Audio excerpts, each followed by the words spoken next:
like, share, and subscribe. Hello and welcome back, everyone, to My English Begins. I'm Emily and I'm buzzing with energy today. How about you, Paul?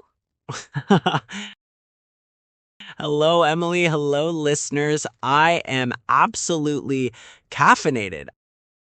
I just had the strongest cup of coffee, so I am ready for anything.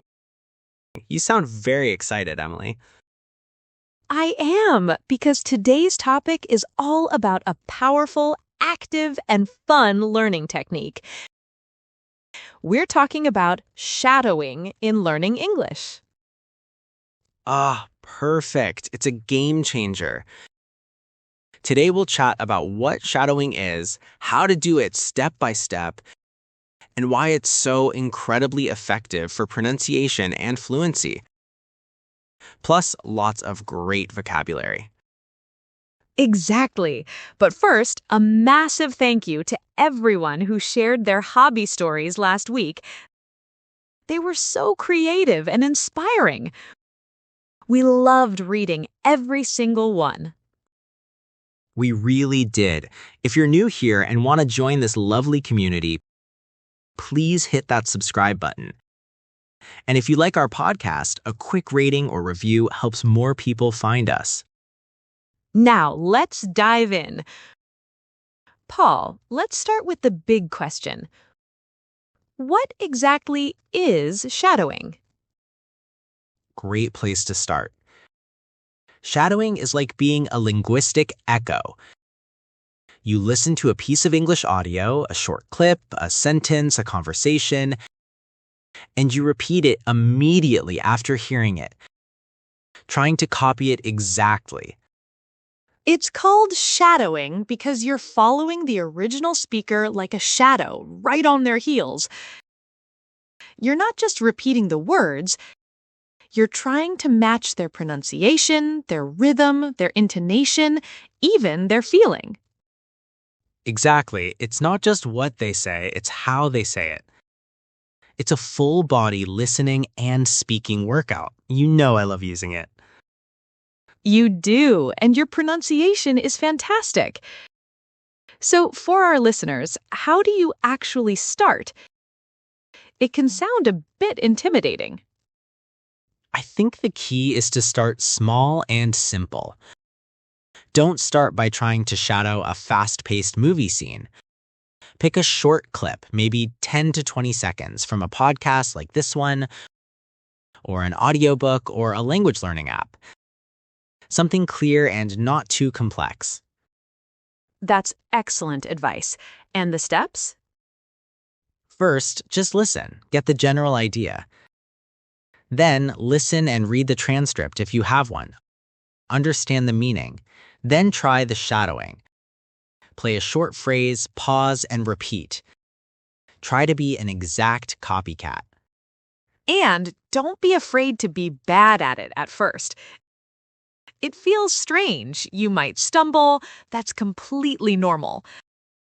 The point is to train your mouth and ears to work together in English.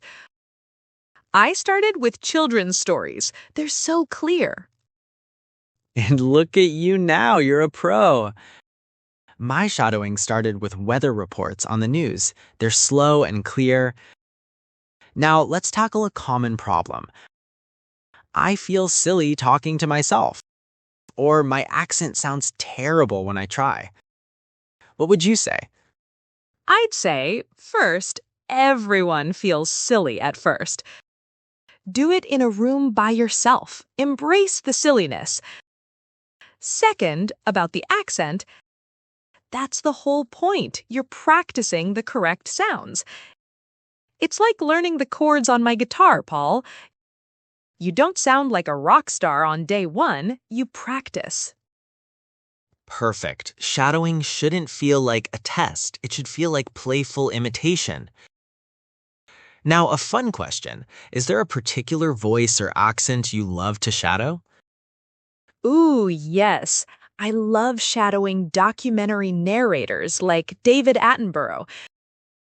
His pace is so clear and deliberate, and his intonation is fascinating. It feels like I'm learning to tell a story.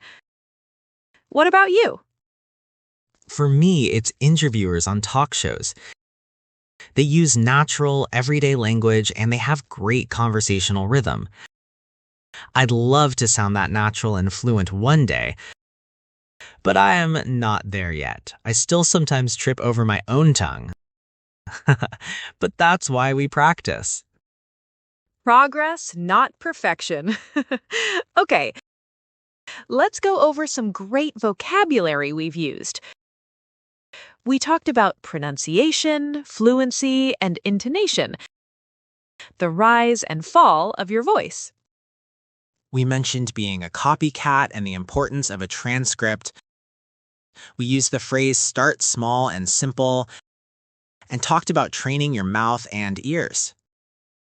And we said it's a full body listening and speaking workout and should be playful imitation. All very useful phrases. Now for the best part, our question for all of you. Yes, today's question has two parts because we are curious. First, have you ever tried shadowing? What was your experience like? And second, if you could perfectly shadow any English speaker in the world, a celebrity, a character, a presenter, who would you choose and why? Would it be a musician, a news anchor, or your favorite YouTuber? Tell us your dream voice to shadow. We are so excited to read about your experiences and dreams in the comments. Your ideas might inspire someone else to try this fantastic technique. Well, Paul, this conversation has made me want to go home and find a new clip to shadow. Maybe a TED Talk. Do it, and I might try a cooking show host. Combine my hobby with my learning. Thank you for another fun and practical chat, Emily. The pleasure was mine. And thank you, wonderful listeners, for sharing your learning journey with us. Remember, language is a physical skill. Don't just study it, move your mouth and speak it.